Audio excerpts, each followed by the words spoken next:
Magandang umaga po sa ating lahat. Alam niyo po sa unang pagbasa mula po sa Gawa ng mga Apostol, maganda pong itanong, ano ang naging motibasyon ni Cornelio upang lumuhod kay Pedro at sabihing nais niyang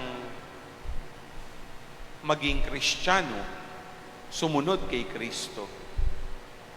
Anong naging motibasyon ni Pedro para patuloy na maglingkod bilang apostol at ipangalat ang mabuting balita kasama si Pablo, kasama ng ibang mga apostol, lalo na sa mga hentil? Isa lamang ang katugunan, at yan ay nasasaad sa ikalawang pagbasa, ang pag-ibig ng Diyos. Sabi po sa sulat ni San Juan, ang Diyos ang pag-ibig. Ang pag-ibig ay Diyos. At maliwanag na hindi tayo ang unang umibig, kundi ang Diyos. Ito ang naramdaman hindi lamang ng mga apostol at mga nagbagong loob kay Kristo noon. Ito po ang nararanasan po natin ngayon. Dahil sa pag-ibig ng Diyos, ito ang nag-uudyok sa atin sa kaibuturan ng ating puso para umibig. Pero anong uring pag-ibig ito? Sa mundo, kumbaga, palaging sinasabi, I love you, mahal kita. Pero kalimitan, merong kapalit. Pero sa Diyos, iba. Ang kanyang pag-ibig ay walang kondisyon. Sa mata ng mundo, di ba? I love you if, I love you but. Pero sa Diyos, I love you, period. Walang hinihinging kapalit. Mag-aalay, magtataya ng buhay para sa minamahal. Kaya nga sa Ebanghelyo, napakaganda ng pangaral ni Jesus sa kanyang mga alagad. At sinabi nga niyang kung paano siyang inibig ng Ama, gayon din naman ang pag-ibig niya sa kanyang mga apostol. At sinabi nga dito, walang hihigit na pag-ibig, kundi isang taong nag-alay ng kanyang buhay para sa kanyang mga kaibigan. Ito yung pag-ibig ng walang kondisyon. Pag-ibig na nagsasakripisyo para sa minamahal. Alam nyo, ngayon po'y Mother's Day. At nais po nating tignan ang tatlong ina sa ating buhay. Yung una po, dahil buwan ng Mayo, yan ang ating mahal na ina, ang mahal na Birheng Maria. Kikita niyo po sa ating katedral, nandito po ang Virgen de las Flores. Nag-aalay po tayo ng bulaklak sa mahal na ina tuwing Mayo. Pero balikan natin ang naging buhay ni Maria. Di po ba? Hinularan niya ang pag-ibig ng Diyos.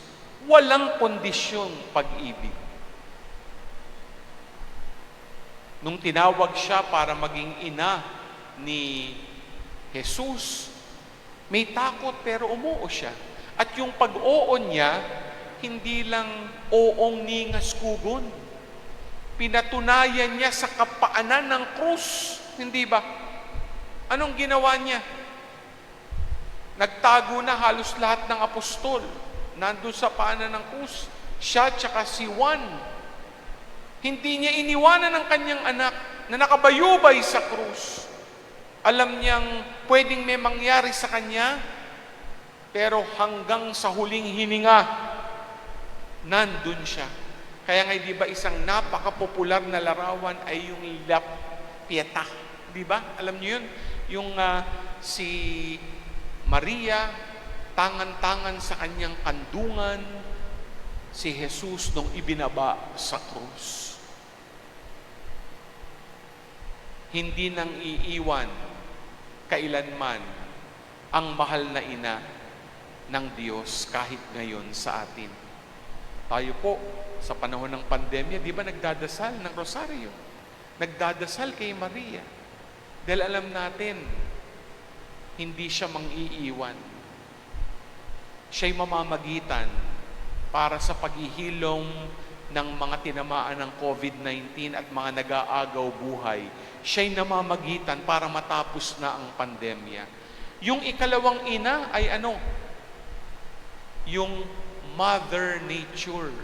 Di ba? Yan po yung ang kalikasan na tinatawag nating ina, Mother Earth.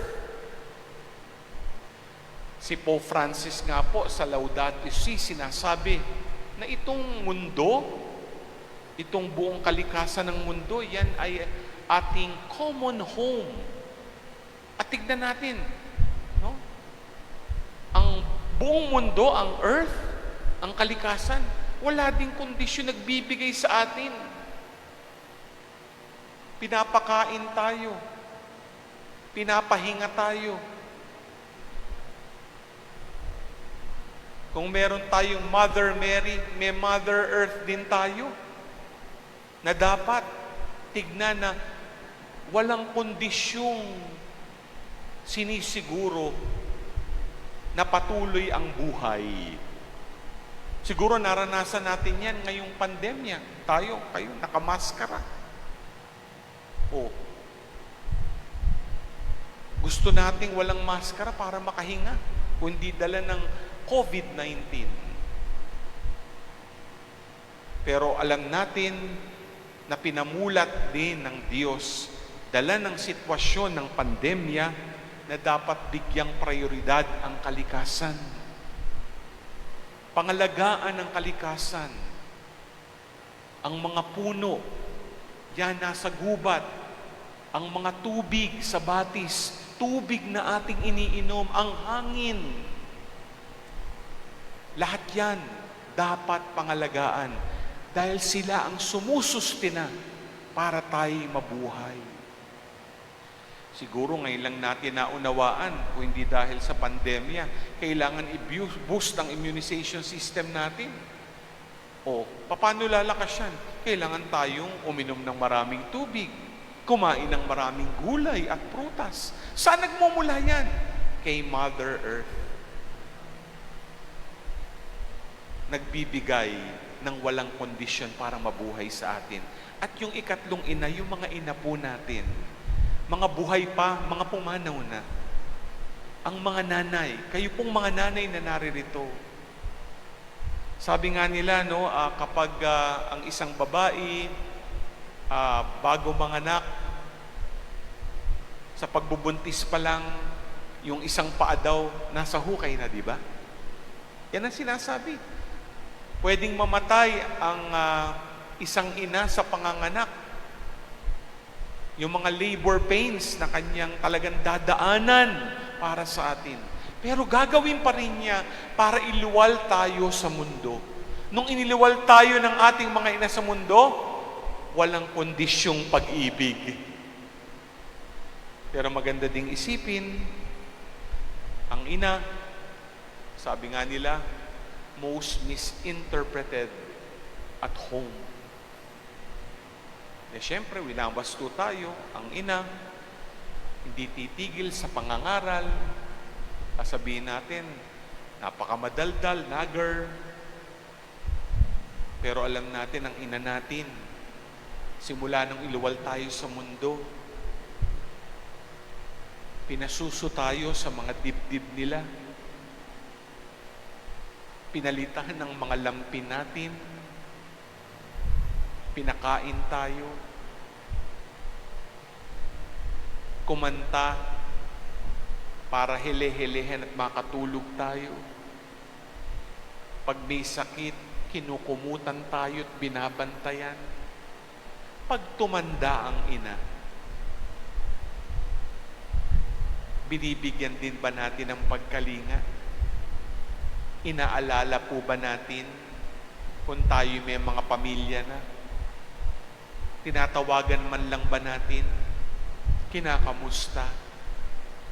O pinagpapasapasahan ng magkakapatid dahil napapagod alagaan? Ang ina, sa simula't simula pa, walang kondisyon ng pag-ibig. Nagmahal katulad ng pagmamahal ng Diyos.